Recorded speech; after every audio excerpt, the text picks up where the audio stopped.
Sa panahon ngayon, maraming umuutang sa sakyan, hulugan motor. Yes, yan ang problema sa atin. Kaya sabi ko nga, ang daming nakakagawa ng riba. Lahat umuutang ng motor, ng sasakyan, ng bahay. Sa Pilipinas, pangalahat, may riba. Ang alam ko lang na walang riba, Jumeirah. Jumeirah lang yung, Jumeirah lang ang alam ko na hindi nagtatransact ng riba. Ang proyekto, Jumeirah, ang alam ko. Kaya ang sino mang gustong kumuha ng walang riba, sa Jumeirah ka na. Sa Jumeirah ka na talaga kumuha.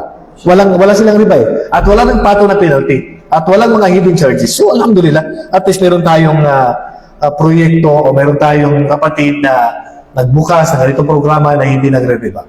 Aalin mo naman yung mura yung bayan mo, pero pag kinuwenta mo yung 30 years, ilang milyon yun.